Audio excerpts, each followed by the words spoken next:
before we actually got to the point where we released a draft for comments of the policy, we've always said that, you know, engagement and partnership is the key to success in this whole endeavour, because this is a shared endeavour amongst us all. We're all on the same side.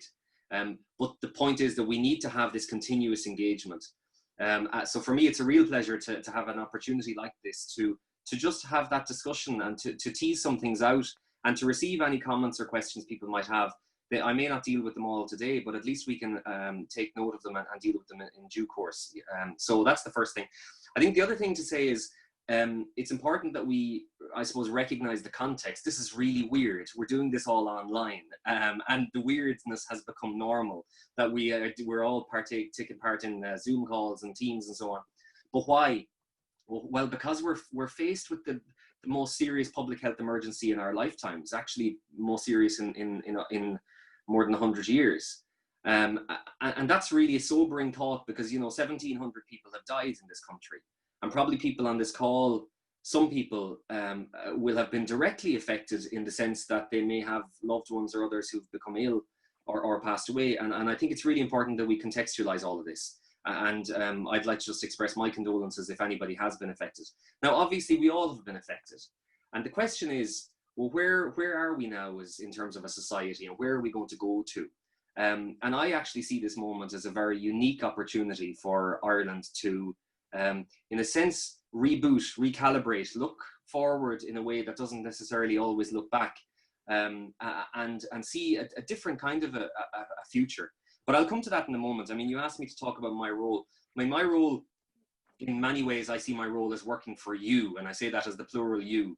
You know, I'm a civil servant, and we have to be obviously realistic about what we can all achieve. But I see my role very much as championing, to the best extent I can, the social enterprise cause across government. Me and my team, who are doing a fantastic job, and we see ourselves in that role as in working for the national social enterprise policy, building it to a point where it is effective, where it is understood, where it is actively being used throughout the government system. And that is a slow and incremental process, but it's a very, very significant and important one.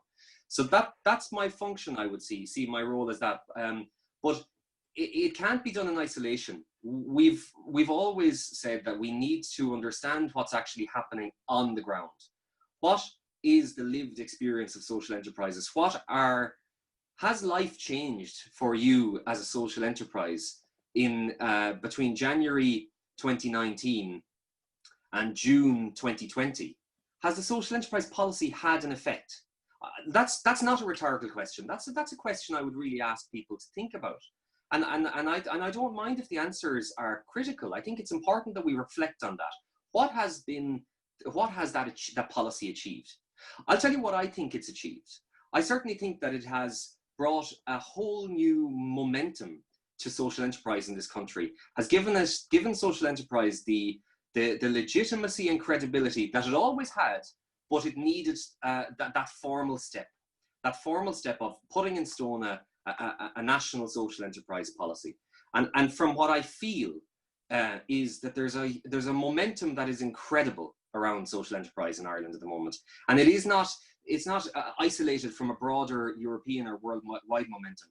But our job now is to harness that, is to channel that, and is to build it and to make it actually real in practice. That is to say, social enterprises are trading more, recognized more, not fighting for their identity to be recognized by the state or by others, that you go and you say you're a social enterprise and it's understood. And we're not there yet, but I think we can get there. So look, I see that's the first part, just to talk about role, very much, you know. Just on that role though, for Andrew, I know most people possibly on the call understand what that role is, and I'm interested in what it is, but also what it isn't. Like, I'm also interested in the fringes of that role where you can't do things and you need to work with other people and collaborate to make that happen. Have you, I mean, it's been a year now since the launch, but it's been a long journey for most social enterprises who are here on the call, but also for government and all the rest of it who've got this far. when you're talking about the role working with others to try and get things done at the moment, can you talk a little bit about the areas where you need to work with others to make things happen? I think in every area, Chris, to be honest with you, because like, let's be realistic. In our team, we're a team of 3 now, effectively working full time on social enterprise. And I think that's important to note as well. It's not to diminish any ambition or to not hold us to account as we should, but it's just to put into a context. We rely on partnerships for everything. So for us, we don't seek to replace or substitute support organizations, networks, training or mentoring groups, or other forums of let's say where social enterprises are come together and are supported. We don't seek to replicate that. What we seek to do, though, is to build on that, is to draw on the expertise that's out there. So what that means is we need to have those contacts regularly. We have a National Social Enterprise Policy Implementation Group, which I think is very, very good. It's a very good format. It's got a very well represented group, a mix of both state agencies, departments, social enterprises, but also social enterprise representative groups of one type or the other. And it's incomplete and it's imperfect from that point of view. But it is, I think, a very important body. But I've always said that it's only one mechanism for engagement. We need to continue to have those collaborations with other groups to do, for instance, the partnerships with yourself at the moment, Chris, around the awareness and the awareness work you're doing in terms of developing the networks. That's so crucial, because peer support is the key support, actually.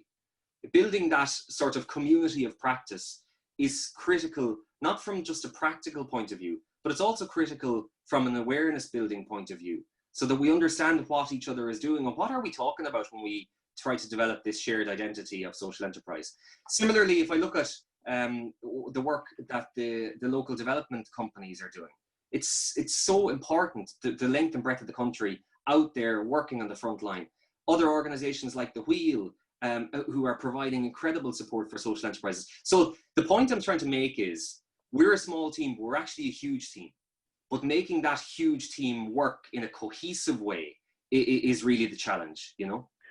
Well, we're thankful, obviously. I mean, there's some great organizations that are doing brilliant at the moment and they were needed. And so we fully echo that. We've been in partnership with some great organizations throughout this. On COVID, can you just speak a little bit of a minute or two about what the department has done since COVID? Because I know it's an awful lot of stress for people. Obviously, it's a global pandemic, but clearly there was a response needed from the department around social enterprise throughout all of this. Could you speak just for a minute or two just about the sort of supports that you guys are developing, what has been done, what you think the gaps are that maybe we could expect in future, or things that we might want to, if you're to do it again, what we might want to look at? Because I think it's just so difficult for everybody, and particularly with a sector that doesn't really have that same sort of notoriety that maybe the business sector has, right? So we just want to make sure that the department are listening to those concerns, and you have listened to those concerns. Can you speak a little bit about the supports that have been developed? Sure. Yeah, I mean, look, we recognize that it's been unprecedented for every sector actually in the country. But if you've been trading as social enterprises do, that trading has been decimated, and we recognize that. That's the reality, and it's a very, very, very serious concern for so many businesses and so many social enterprises, the length and breadth of the country. And our response has been very much to be holistic in the response. That is to say that let's get the big measures in place first, those around unemployment assistance measures and so on and so forth, around the pandemic, unemployment payment, and various other broad supports that are relevant to social enterprises as well as commercial business and so on. But as we've always said, it's not enough to just rely on the business supports for social enterprises, because of the unique nature of social enterprises and community and voluntary organizations and charities, obviously, because we treat them in the department in a sort of a symbiotic way. We've got through two major policies and another one to come, which governs our relationship with all of these kinds of organizations. So we treat them in a way collectively, although we know the nuances between them. So, you know, the department announced a €40 million package plus 2.5 million euro emergency fund initially around COVID, then plus a €35 million stability fund. And on top of that, then a €5 million innovation fund, which is a philanthropic-based fund administered by SIFI. And our view was that this level of funding was a significant outlay, but an absolutely appropriate one, potentially one that deserves to be expanded further. And I think that is something that is being considered. For instance, in the case of in the innovation fund, the first round closed, in fact, for both, but there's a second round coming out again of that now in July. And, you know, the advisory committee on that group will be looking again at the eligibility criteria and the scope of that to see if that can be expanded. But suffice to say, there's been a huge take-up from social enterprises on these various schemes. So that confirms and validates for me the fact that there is a need there, that social enterprises do need this kind of support, which is at least parallel to what is available for commercial business. Can I say, so we've had some people that said that they wouldn't even attempt to apply for it because they felt like with the 40 million fund, it wasn't even tackling homelessness as an issue, for example. And so they felt that the larger organizations might be getting more of that. What would you say to people who didn't apply for the fund because they were jaded, because they perhaps have applied in the past and haven't got anywhere because of their identification as a social enterprise? Is there anything you might want to say about them applying for supports and funding, and where to look and where to maybe voice some of the frustrations that they have? Because everybody's trying to do their best, we fully understand that, but where's the outlets that they can, kind of make a difference at, so that people can... Well, what I would say is, I say it's a real pity, frankly, that there be organizations that would not apply. To be fair, I think the department did quite made a lot of efforts to make sure it was clear that these schemes were available to social enterprises. In the title of both schemes was community organizations, voluntary organizations, charities, and social enterprises. The minister in the Dáil made the point very clearly about the need for supports to social enterprises. So I think it is really a pity if there are supports being announced and organizations feel reluctant. And I'd like to understand more why that is. Why would an organization feel reluctant? If it's because it's too much of a burden at a point in time, and they might see other avenues to get support and get out of a difficult position, that's one thing. If they feel there'd be some sort of that we wouldn't look favorably on an application from a social enterprise, and then that's frankly completely misplaced. Social enterprises are our policy area. They're a priority for us in the department, and clearly. And I can't go into too much detail on this, but from the government programme yesterday, anybody who read it with a social enterprise eye would have been smiling from ear to ear, I think. Because if you look at it from the point of view of social enterprise per se, obviously there's a very direct anchor point there. But it goes much beyond that, talking about circular economy, innovation, SMEs, inclusion, all of the kinds of things, SDGs, all of the kind of things that are underpinning what social enterprise is all about. So I would say, for any organization out there that hasn't applied to these funds, consider the next round. Look at it. If it's designed for social enterprise and you meet the criteria, there should be no reason to hold back. And by the way, it leads me to another point on the general business supports issue, because we're very well aware that this is a challenge still in terms of access to standard business supports.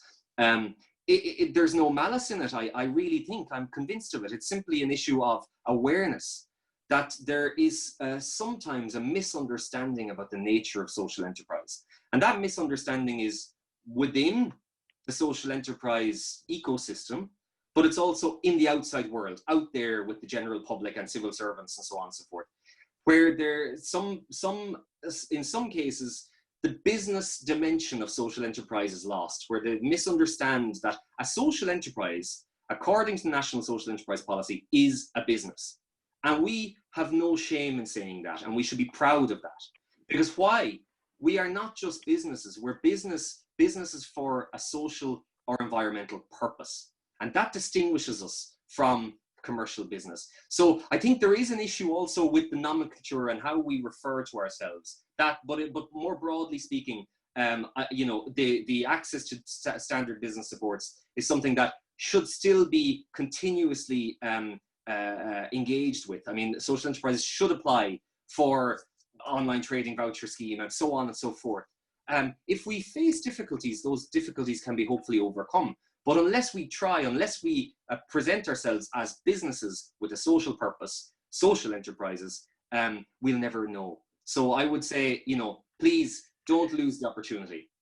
Good stuff. And there was a couple of things about continuity vouchers, and I know we were speaking about, some people on the call had just mentioned that they wanted to bring it up, but sometimes there are funds that are available or should be available and they aren't. And I know there's a patchwork quilt, and I know some of the implementation group is maybe set up to address some of that because you've got representatives from different departments all across.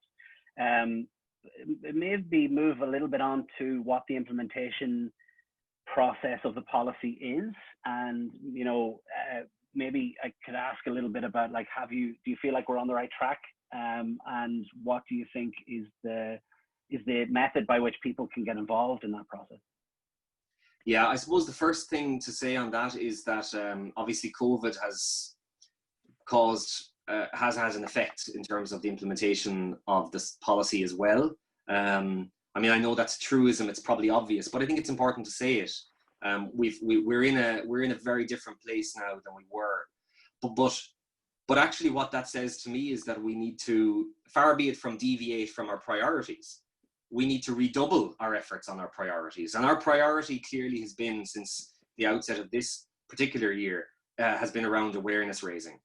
Last year was getting the policy up and running, getting the implementation group up and running, establishing a number of key investment areas around small scale capital grants for social enterprises, where more than 200 social enterprises have benefited the length and breadth of the country, a training and mentoring program, which is being run by 14 providers throughout the country, and more than 400 social enterprises are benefiting from that. Getting all of those nuts and bolts initiatives up and running, which are already having an important impact.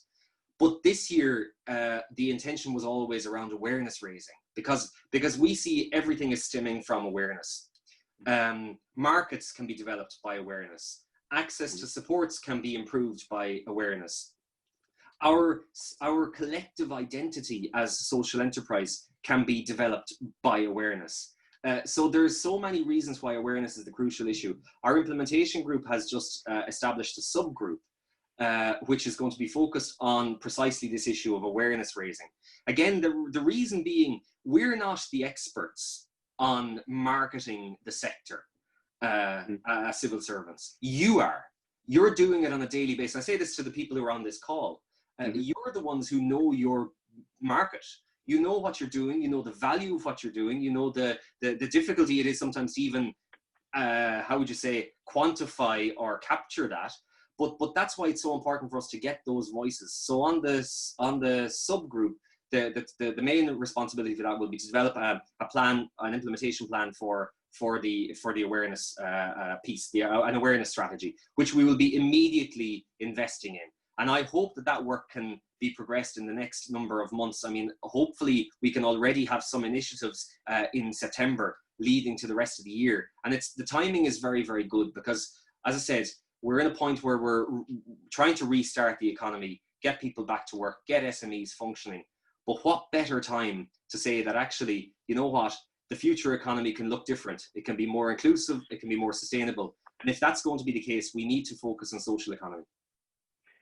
I deeply appreciate that. One of the things that I know that I've spoken to you about this as well, has been around the work integrated social enterprises, those organizations that are specifically working with people who are socially excluded or marginalized, wouldn't necessarily have a job normally, and then people who have mild, moderate, severe learning difficulties or physical disabilities. Whatever we had in a time of full employment, in the time of high unemployment, which it looks like we're going to be for a while just due to the nature of COVID-19 and layoffs and all that sort of stuff. I know we've seen businesses close down and an awful lot of devastating. But whatever chance people had of getting a job at the time when there was low unemployment, the chances of having a criminal conviction now and trying to get a job with anyone else is going to be extremely difficult. I mean, the time for social enterprises to be able to provide those opportunities is possibly now more than ever. Unfortunately, a once in a lifetime 100-year thing, retail businesses are closed down. That's an unfortunate element of a knock-on effect of all this.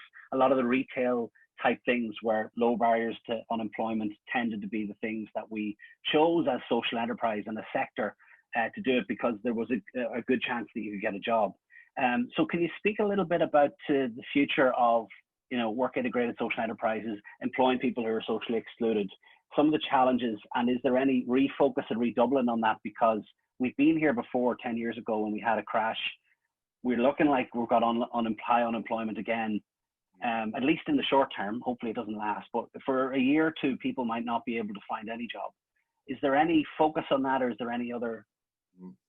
I think the first thing I'd just say on that, Chris, is just a reflection on the nature of the economy as it currently is. Like, we're actually existing almost exclusively as a social economy at the moment, or we were until about 2 weeks ago. I mean, I think this is really important to think about. Yeah. Like, when the system locked down, we were forced to upend our value system in the sense of those people who were working in jobs that were somehow considered potentially less important than others. I mean, I'm not saying that that's my view, but was, I think, a general view. The person who's working in the corner shop, or the postman, or, the person who's whatever it might be. Those were the key kinds of organization, the key kinds of jobs that were functioning during the pandemic. Social enterprises have done unbelievable work during the pandemic in terms of adapting, be it through the community call, providing Meals on Wheels supports, providing that sort of intangible stuff of caring for communities and working with communities, logistical support, the face masks. I mean, look, the list goes on and on and on. So that, to me, is a really encouraging thing, that actually in a time of crisis, it just shows you how important the social economy is, and social enterprises in particular. Now, as to your specific point about unemployment and work integration, I couldn't agree more with you. The experience of work integration is, before the crisis, we were in this perplexing place where we had an unemployment rate of 4.5% or so, which was unprecedented in the history of the country, and really very, very impressive. But that always hid those who were most marginalized from the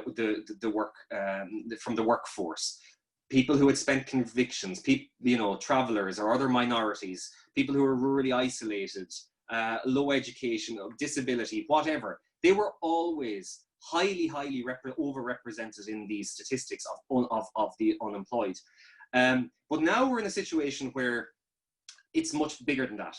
There were a lot more people are going to be out of work, especially younger people who will find it difficult to integrate. In a sense, you would like to see a situation where it's not work integration social enterprises we have, but it's actually work integration enterprises that are prevailing throughout the country, but we're not there. So I think there's a lot to be learned. The work that's been done across the prison service and probation service is really impressive. Really very, very impressive in terms of work integration. We have a lot to learn from that. I mean, I want to commend the work of Siobhan Cafferty and her colleagues in relation to that, because it's very, very impressive. And all of those social enterprises that have focused on that, and they've shown that it can work, that it's not pity, it's not charity, it's about empowerment, it's about human rights, it's about giving people an opportunity to participate and contribute. So I think there's a lot more that can be done. Maybe one way to specifically speak about the issue of those with criminal convictions, the new strategy that will be forthcoming in due course from the Department of Justice around this will be around employment and social enterprise will be very, very significant. But on a national level, I would be very open to having a further look at this to see where we could do more, what we can do more in relation to this. Well, just on that, I think some of the concerns from social enterprises are going to be around, I know CSP and CE and two schemes and all the other schemes that might have been in the past. Clearly there was a review and all that sort of stuff done, but is there any, it would have to be a priority to have social enterprises get access to programs that they can employ people who are currently on schemes in social enterprises, perhaps, who might otherwise fall off because their thing might come to an end, their subsidy might come to an end, and then they're going to fall off back into the general population or social protection, and then we've lost them for another while. So I suppose maybe the question is a little bit, I know you can't tell the future, but is there anything that I think you'd like to change as a result of the implementation group to focus more on employment of people who have backgrounds that wouldn't necessarily lend them to be the pick of the list when it comes to setting up a new cafe, for example? Yeah, I mean, definitely for instance, the supports that have been there so far, such as the CSP, for example, it's critical for social enterprises. But it's, I think there's been, and I think this is fairly generally accepted, that there have been difficulties with that program because of the blurring of the lines, maybe, between the eligibility or non-eligibility and which are social enterprises and which are not, and so on. So certainly from my point of view, it very much seems as if the direction of travel on that is that there will be, that the intention at least will be for more of a focus on social enterprise in this, and to ensure that that kind of scheme continues. But we need to think about advocating for continued support such as those. And I really can't say what the new government will decide, Chris, or what money they'll put behind this. But what I can say, and we all have access to the same material here, is the programme for government is incredibly encouraging in that regard, because of the references to a new social contract, the references to integration and employment in general, and the references to social enterprise and social inclusion. So if we need to consider that as a comprehensive, holistic package that supports our efforts to work in this space. So certainly we'll be making those points clear to the new government, but we'll have to wait and see what the decisions are made in relation to financing. I was expecting you to answer definitively of what the next government was going to do and how much money was going to be available, Andrew. I'm so deeply disappointed. No, we honestly, we understand we don't have a crystal ball, so that's fine. But again, I suppose it's something for the implementation group to really take up on, is that idea of how are we going to make sure that those that are most vulnerable in society, or those that are potentially vulnerable in society, don't become more vulnerable. And the amount of work, as you said, just to recap on some of the stuff that has been done by social enterprises, where they've shut down operations and started them back up again. So close down a cafe, you don't get any money, but you start up a Meals on Wheels or something like that. Has just been incredibly impressive. And anybody who hasn't, you mentioned Siobhan there, and I realize Siobhan's on the call, and I really appreciate that. But the amount of work that's been done in justice, it would be great to see that in education and finance and all the rest. But the guys have done extremely well, and so a huge hat tip to that. Again, we're stronger together, so hopefully the more that we're working on this, the better. Okay, so I've got 3 or 4 questions that have come in. Andrew, I realize you can't see the questions, so what I'm going to do is I'm going to ask 3 of them. I'm going to ask very quick responses, because some of them are going to take us over the hour, and while I could talk to you for the next couple of days, it is people's lunch breaks, and I would like to wrap it up at 1:45. So I've got 10 minutes, so I might interrupt you. So just brief questions. The first one,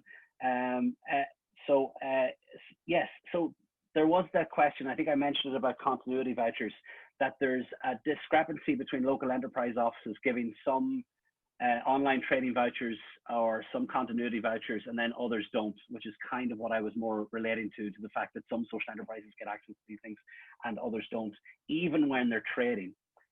Is there something about online training vouchers that you might want to say, or is that something that's, I know it's come up several times. Look, I mean, that's a really important question, to be honest with you, and it's something that we're very, very well aware of, and very much engaging with. The Social Enterprise Policy Implementation Group has engaged extensively with this, and really, I have to say, we've had a very positive experience of engagement with the Department of Business and the local enterprise offices around this issue of consistency. That if we're talking about businesses, and if these businesses, social enterprises, meet criteria, there should be no case where a social enterprise does not have access to the supports that are available. But we do understand that there are discrepancies, and there is still a challenge there, and it's something we're working on actively, and it applies across the board. I don't have anything additional to say on the online trading voucher scheme at the moment, but just to say that we're very much engaged with this issue. If there are specific examples, however, if there are specific examples where social enterprises on this call have struggled, where they feel they meet the criteria, and yet they have not been in a position to access some sort of support or other, please do let us know, either through you, Chris, if I may, or directly to us, whatever. Because it's important that we know these cases. Sure, absolutely. We've certainly brought it up with some specific local enterprise offices across the country and written letters on behalf. And I think it was just a lot of the local enterprise offices were core staff sent out to mentors, and then the mentors weren't necessarily educated. So it's a little bit more complicated than just social enterprise, local enterprise offices not knowing what it is. But certainly there's a piece of education there.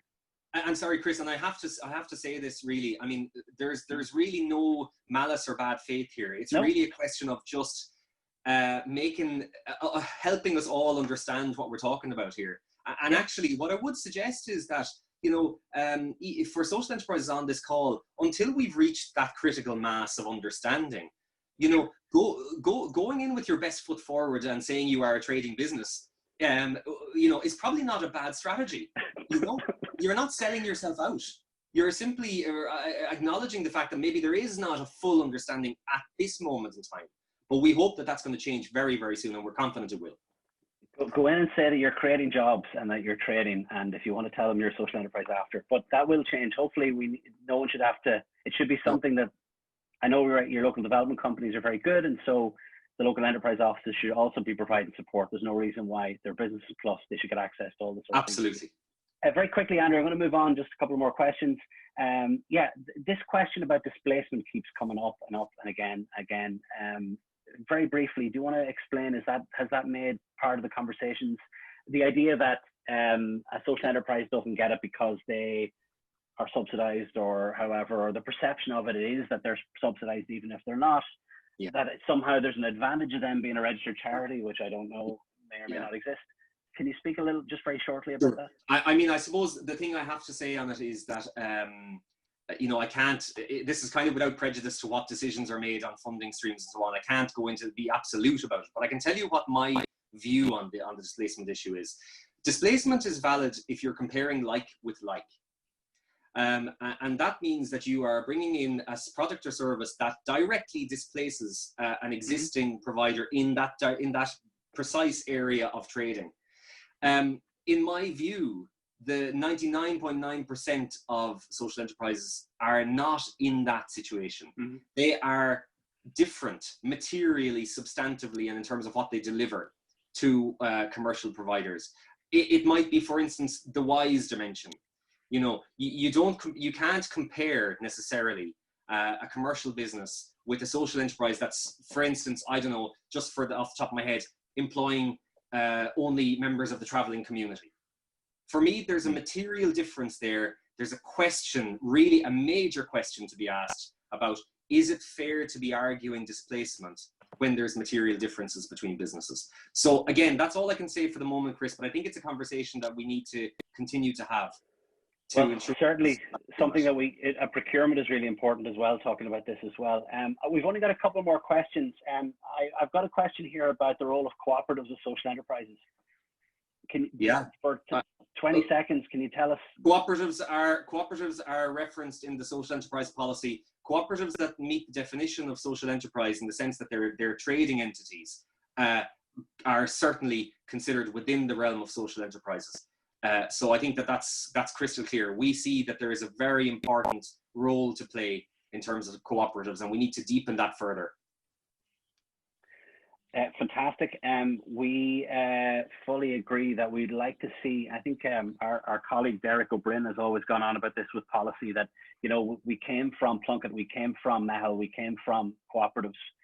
They're an Irish initiative, and yet somehow we feel a little bit disjointed in our social enterprise movement right now amongst the social enterprises and cooperatives, seeing them as distinctive. I know this when we go over to Brussels, it's the social and solidarity economy, and some cooperatives identify more with solidarity, but that's a really interesting question. Can I just add one other point on that, Chris? Because I think it's important that, you know, it's important that the policy that we have is 2019 to 2022. So we're not far off halfway in terms of, you know, in terms of the life of the policy. What I would say is that, you know, this is a foundational policy. it for the first time tries to articulate an Irish vision of social enterprise suitable to the Irish context that is very much in line with international practice. But we will be coming up with a new policy, and discussions on that new policy will have to begin sooner rather than later. So I think it's just something for us all to think about. Are we satisfied with the definition that we currently have? Which elements of that maybe need to be emphasized more or less in the future? Whenever I discuss social enterprise, I always refer back to the foundations that were established in this state of social enterprise, which are firmly in the cooperative and the credit union movements. So we haven't lost sight of our origins. It's just a question, I think, of determining how we focus the discussion. And for me, I think there's a real complementarity around cooperatives that we should certainly build upon. But it is important that we do justice to the definition of social enterprise as a trading entity where profits are not distributed to shareholders. I think that's really, really crucial. Absolutely, and if anybody had to come up with a social enterprise definition, I know it. That's a whole other series of webinars that we could possibly talk to until we all get hoarse. I appreciate if anybody's got any more questions, please place them in there. Just for anybody who didn't catch us at the very start of this, Andrew and hopefully Eisen will be able to help answer some of these questions, particularly with our point of view. But I know you're looking for Andrew's answers on these. So please do send them on if anybody else has got any more. I did promise we would have people ended by 30 to 45 minutes. And so I'm a little bit concerned that I don't want to ask these questions because we will run in to the next hour. And I know people have to go. Or perhaps, Andrew, we'll get you back. That will be a better thing. So maybe in a few weeks, after we've got an update. Just a couple of things just to sort of round up and maybe close off and maybe speak to the future just for a minute or two. We've got the implementation body, implementation group at the moment, and you spoke about how people might get involved.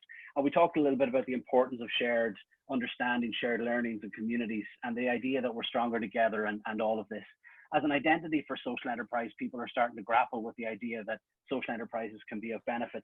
And having that broaden out is really important. But I think in the Irish Social Enterprise Network, I think the way that we see it is that we need social enterprises to know each other first. And so that it all starts with kind of knowing who we are as a group and the diversity of the group and the diversity of thought and the people that are in it and what they're doing and how they're achieving things. So we would like to see a continuation of conversations and hopefully get more people involved with our weekly check-ins, our webinars and all that sort of stuff. For yourself with social enterprise and the future of this, given there's a lot of uncertainty, we're just getting a program for government. Can you speak a little bit about what the vision you think, based on your year now of the policy about COVID, the response of social economy through hard times? Can you give us a little bit of a sense of what your thoughts are and maybe where this is all heading? Well, I think actually, to be honest with you, we're just on the cusp of something really great in terms of social enterprise. The stars are aligning. We've had a year of the policy, a year which has allowed us all to gather our thoughts on what social enterprise is all about, what this means for individual organizations. I've seen consistent and progressive increase in the use of the terminology social enterprise. Social enterprises are increasingly putting that up front and center on their websites and when they promote themselves. And we need that more and more and more. We need every social enterprise to identify as a social enterprise because it's a mutually reinforcing cycle. If you are to really create an identity for the sector, which is actually not a sector, it's a multi-sectoral sector. But anyway, if you are to create that identity, that enables that sector to gather more momentum, more support, which actually benefits everyone. So it's that complementarity that we really need to build on. That was our first year. Now we've a unique opportunity. Okay, we have a crisis, but actually a crisis which points to the need for us to focus our values, our efforts towards the values of inclusion and sustainability, which is what social enterprises do. We have a new government, which has just put it black and white and will be held to account for the next 5 years or whatever part thereof, a blueprint which specifically talks about social enterprise. It's now down to us, Chris, to be honest with you, collectively, to speak about what you talked about there. And I really like it, stronger together. Like it's in the policy as well, this issue of partnership, but it's real. I mean, we do need to genuinely collaborate. This is not a zero-sum game. Where if we focus on Wises, we neglect the multi-million trading social enterprises, or we work with Meals on Wheels social enterprises to the detriment of, I don't know, some other type. No, this is, we're absolutely in this together. And if we support all different types, all the variety on the spectrum, it's actually collective benefit to us all. So I really see the future as being one with great promise. Yes, a lot will be determined by the budget, by the specific measures, by what supports are going to be given to this sector, but you can be damn sure that we're going to be fighting very, very hard to make sure that not only are the supports for social enterprises maintained, but significantly stepped up into the future. And so I'm looking forward to working with everybody on the call in that regard. Well, we deeply appreciate that. And you know, you've always said that you've been an open door, and certainly you've probably taken way too many more of my phone calls than you probably should have. So I deeply appreciate it. I know that anybody who wants to get in contact with Andrew, and if you're asking these questions, please do send them in. We will get them. We'll try and answer them as best as we can. Please, there might be a delay of let's say a week or so, but we will try and get these questions answered. So we'll get back to you. Andrew, we deeply appreciate you coming along today. And I think I am actually personally in it. There's a chat that's going on, which I know you can't see. And then I'm personally getting private messages about more questions. So I actually will have to have you back. Hopefully we will see more and more information. Bear in mind, ladies and gentlemen, anybody who's on the call, we are making sure that we do this regularly. So every week at Tuesday, based on, I realize Colin, Jess here from Social Enterprise and I, as on our colleagues in the North, a model that they've been using in the last few while to be able to check in regularly. We intend to do this every fortnight as well. Also, there's an additional conversation that we're having with regional social enterprises and local social enterprises. So I think we're ready to have conversations in the next short while with Donegal, possibly Kerry, Monaghan, maybe Louth, a few other places on how we do smaller breakout sessions and bring that national perspective and all the rest of it. Future conversations and webinars is around social enterprise manager burnout, European funding, and a whole host of other things that we think might be of use. Last thing, Andrew, thank you so much for joining the call. I'm going to end on a slide for anybody. Just if you keep on for a second, I'm going to end on a slide just to thank everybody here. Andrew, really appreciate it. Thank you for coming along and giving us some of your thoughts on this, and hopefully we'll have you back very shortly. Thanks, Chris, and thanks to everybody. Appreciate everything everyone is doing. You're doing a fantastic job, and let's definitely take this up again in the not too distant future. Well, listen, thanks to the department, we've got some of these conversations going, so we really appreciate the support that you guys are giving. For anybody who needs to know, we're going to send out an email about these regular check-ins, fortnightly calls, which we'll send out an email today. Every other Tuesday, we'll be doing a webinar check-in, as well as additional times that aren't mentioned here for more local and regional members when we've got enough people to do a call. We just to ask anybody, if you're not a part of this already, having a voice is really important. You've heard it from Andrew directly. Please sign up to be a member if you haven't already done so. But it's not a plead, because we want to do it. We're a voluntary group. We do this because we need to make sure that social enterprise has a voice. So please do consider supporting it in whatever way you have, telling us your stories. And check out the National Social Enterprise Helpline, which we also have. Every Wednesday, a SoCent IRL that we have, it's an hour long, so please get involved. Log on to Twitter Wednesday at 9 o'clock and use the hashtag SoCentIRL. And if you've got any other details, either phone the number or give us a contact info@socent.ie. To that, I hope you've all had your lunch. I hope it's been amazing and great. I sincerely thank you for all logging in and being so good. Send on your questions if you've got anything else. We'll make sure that Andrew and the team are able to get round to them. And listen, thank you so much. Really appreciate it. Thanks, Chris. Thanks, everyone. Take care. Keep up the good work. Take care. Thank you.